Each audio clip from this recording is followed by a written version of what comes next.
Celebrity के लिए एक सबसे बड़ी कठिनाई रहती है अपनी नम्रता को बनाए रखना। बड़ा मुश्किल काम होता है। कहीं न कहीं तो हवा का झोंका सिर पे चढ़ जाता है, लेकिन रजत जी को मैंने जितना देखा है, सुना है, उनके आसपास के मित्रों को भी सुना है, जैसे उनकी आपकी अदालत में हम टीवी पर कोई उतार चढ़ाव नहीं देखते हैं, वैसे उनके व्यवहार में भी कभी कोई उतार चढ़ाव मैंने देखा नहीं है।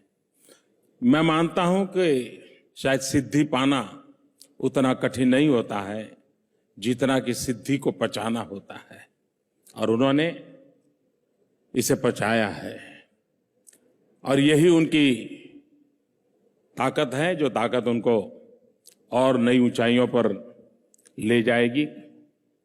मेरे लिए थैंक्स गिविंग का अवसर है, क्योंकि चुनाव के दिनों में इतने बड़े स्केल पर मुझे अपनी बात पहुंचाने का अवसर मिला।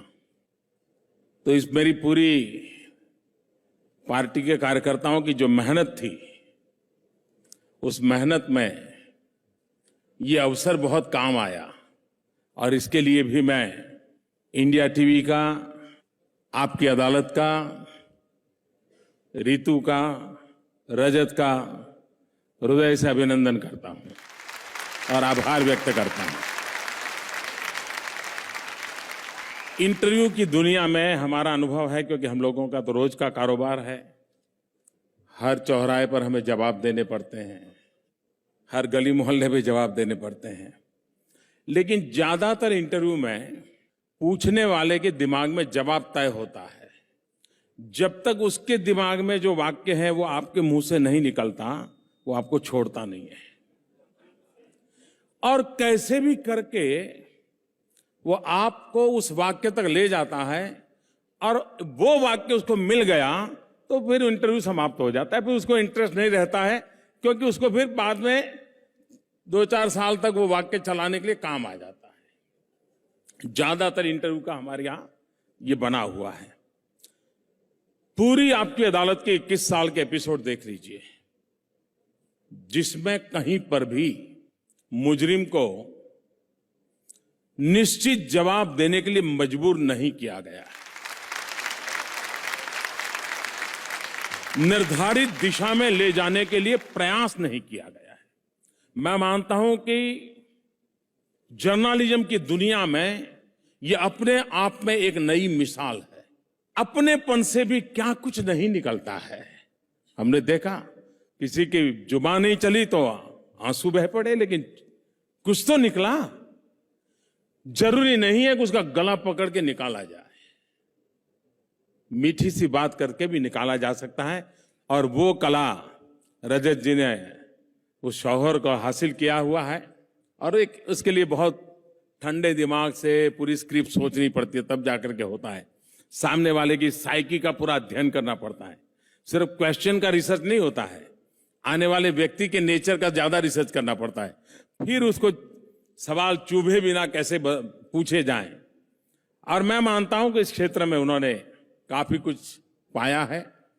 मेरी तरफ से उनको बहुत बहुत शुभकामनाएं हैं, और 21 साल के आपके इतिहास में, आपकी यात्रा में हमें भी चलने का मौका मिला, इसके लिए मैं आपका आभारी हूं। बहुत बहुत धन्यवाद। बहुत धन्यवाद प्रधानमंत्री जी। मेरे 21 साल के करियर में ऐसे अच्छे जवाब देने वाला मुझे दूसरा मिला नहीं। बहुत बराबर की चोट होती है इनकी। लेकिन एक ऐसे शख्स भी यहां मौजूद हैं जो अगर शायद आपकी अदालत करते, वो इतने लर्नेड हैं, मुझसे बेहतर सवाल पूछते। उन्हें आपकी अदालत में सवाल पूछने के लिए मेरी तरह से रिसर्च करने की जरूरत नहीं पड़ती, रात रात भर जागना नहीं पड़ता। अगर वो ये शो करते तो जवाब देने वालों के चक्के छुटा सकते थे। वो शख्स मेरी तरह शो नहीं करते, इसीलिए वो आज भारत के सबसे ऊंचे पद पर भारत के राष्ट्रपति हैं, श्री प्रणब मुखर्जी।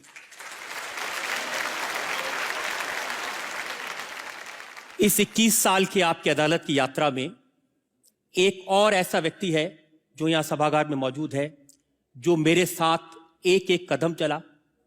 21 साल से आपकी अदालत को उन्होंने पर्दे के पीछे से चलाया। उन्होंने 21 साल से आपकी अदालत के इस शो को डायरेक्ट किया और मुझे यहां तक पहुंचाने में पर्दे के पीछे रहकर बिना अपना नाम लिए मदद की। मेरी पत्नी है, प्रोग्राम के डायरेक्टर हैं, इंडिया टीवी की मैनेजिंग डायरेक्टर हैं, ऋतु धवन। मैं रिक्वेस्ट करूंगा ऋतु से, आप राष्ट्रपति प्रणब मुखर्जी को लाएं मंच पर।